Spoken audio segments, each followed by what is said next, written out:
आपका स्वागत है आपके अपने चैनल पर।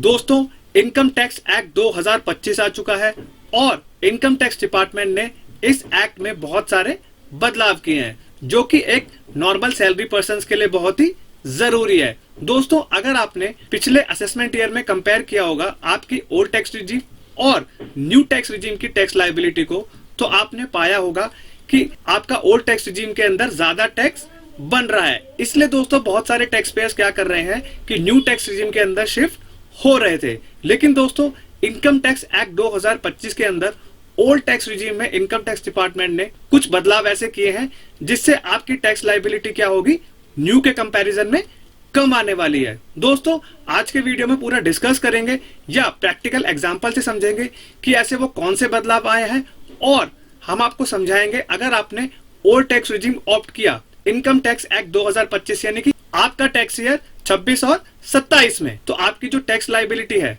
वो कम कैसे आएगी। तो दोस्तों, मैं हूं कशिश from tax and accounts burner, जहां हम बात करते हैं अकाउंटिंग, टैक्सेशन एंड फाइनेंसिस की। चलिए शुरू करते हैं। अब दोस्तों, यहाँ पे हम लोग समझ लेते हैं कि अगर आपने ओल्ड टैक्स रिजीम ऑप्ट किया न्यू इनकम टैक्स एक्ट 2025 के तहत, तो आपकी टैक्स लायबिलिटी क्या बनने वाली है। दोस्तों, ये एग्जांपल से हम आपको समझाएंगे।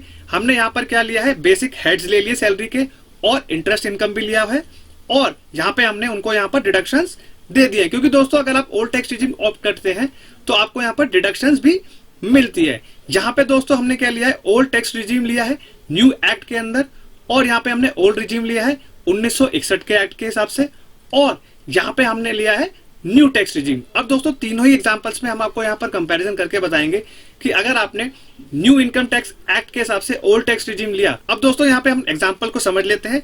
यहाँ पे दोस्तों हमने बेसिक सैलरी ली है 17 लाख तीनों ही एग्जांपल्स में, और एचआरए भी हमने 8 लाख लिया है तीनों एग्जांपल्स में, और जो भी आपके अदर अलाउंसेस है वो भी हमने लिए है 8 लाख तीनों एग्जाम्पल में। दोस्तों, आपकी जो ग्रॉस सैलरी आ जाएगी वो आपकी 33 लाख आ जाएगी तीनों ही एग्जाम्पल में। अब यहाँ पे दोस्तों हम लोग समझते हैं कि क्या बदलाव किया है इनकम टैक्स एक्ट 2025 में। अगर आपने चिल्ड्रन एजुकेशन अलाउंसेस लिए हैं तो आपके यहाँ पर न्यू एक्ट के हिसाब से क्या हो जाएंगे, 72,000, यानी कि 3,000 इंटू में 12 इंटू में 2 चिल्ड्रन के हिसाब से। पहले ये हुआ करते थे 100 रुपए 12 महीने के हिसाब से 2 चिल्ड्रन के हिसाब से, और यहाँ पे आपके हॉस्टल अलाउंसेस क्या हो जाएंगे 9,000 पर मंथ 2 चिल्ड्रन के हिसाब से, और ये आपके हुआ करते थे 300 रुपए पर मंथ 2 चिल्ड्रन के हिसाब से। तो दोस्तों ये इंपॉर्टेंट बदलाव आया है इनकम टैक्स एक्ट 2025 में ओल्ड से न्यू के अंदर, जिससे आपकी टैक्स लायबिलिटी पे इंपैक्ट आएगा।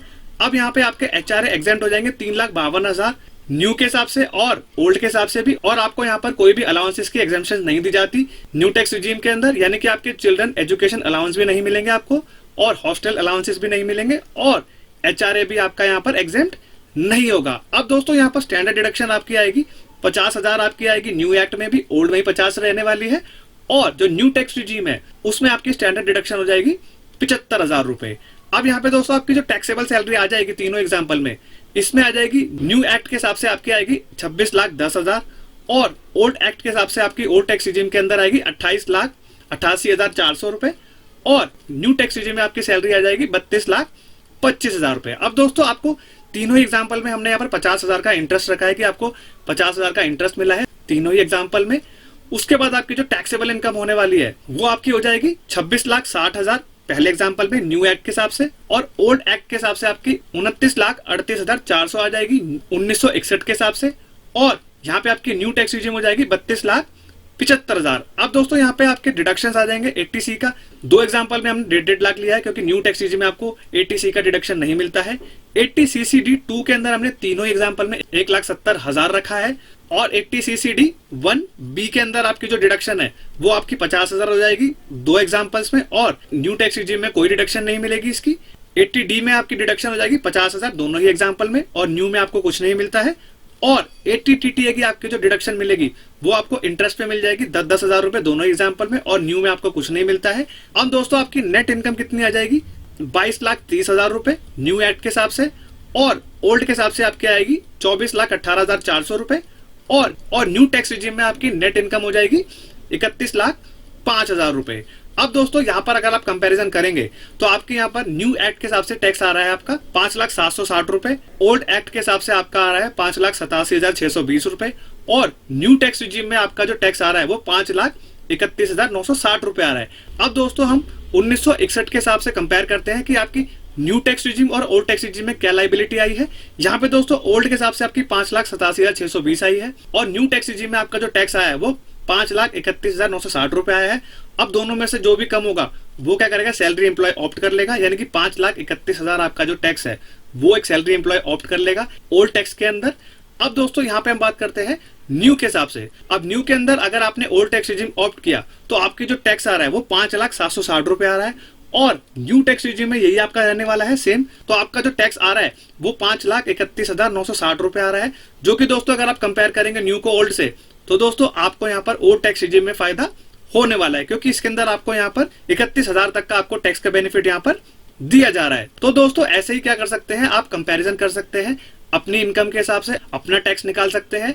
हमने आपको बेसिक से समझा दिया है। अगर आपकी इनकम और होने वाली है तो उसके हिसाब से क्या होगा, आपकी एग्जेम्पशन भी बढ़ जाएगी। अगर दोस्तों आपने कोई हाउस सोल्ड किया है तो उसके केस में आपके यहाँ पर 54 की एग्जेम्पशन आ जाएगी। और दोस्तों अगर आप एक हाउस प्रॉपर्टी ले रखी है, उसको रेंट पे चला रहे हैं या लोन लिया है हाउस प्रॉपर्टी पे, तो उसके अंदर भी आपके यहाँ पर एग्जेम्पशंस और डिडक्शंस बढ़ जाएंगी। तो दोस्तों उस हिसाब से क्या होगा, आपका यहाँ पर टैक्स कैलकुलेट होगा। हमने आपको बेसिक से बताया है, आपको अपनी इनकम के हिसाब से कैलकुलेट कर लेना है। तो दोस्तों ये था इनकम टैक्स एक्ट 2025 के तहत अगर आपने ओल्ड टैक्स रिजीम ऑप्ट किया तो आपको यहाँ पर टैक्स कैसे देना पड़ेगा या आपको कम देना पड़ेगा। तो दोस्तों अगर ये वीडियो इन्फॉर्मेटिव और प्रैक्टिकल लगाओ तो वीडियो को लाइक करेंगे और चैनल पे नए हैं तो do subscribe to the channel. तब तक के लिए मिलते हैं अगले वीडियो में। जय हिंद, जय भारत।